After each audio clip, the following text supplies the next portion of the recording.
ফুল ছাড়ু বাড়িঘরের গৃহিণীদের কাছে অত্যন্ত প্রয়োজনীয় সামগ্রী। এই ফুল ছাড়ুর প্রভাব বিন্দুমাত্র হ্রাস পায়নি বিজ্ঞান যুগেও। উপরন্তু এই ফুল ছাড়ুর কদর দিনকে দিন বৃদ্ধি পাচ্ছে। এ রাজ্যের চাহিদা মিটিয়ে ফুল ছাড়ু পাড়ি দিচ্ছে বহিরাজ্য। সে যাই হোক না কেন, ফুল ছাড়ু মূলত এই রাজ্যের একটি বনজ সম্পদ।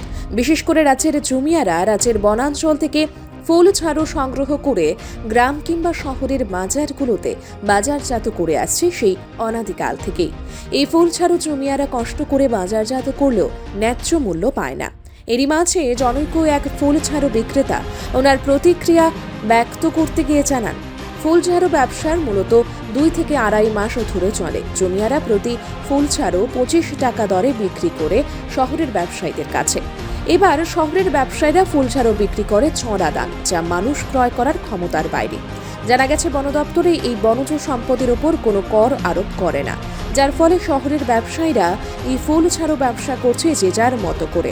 ফলে শহরের নাগরিকদের কাছ থেকে পকেট কাটছে শহুরে ব্যবসায়ীরা।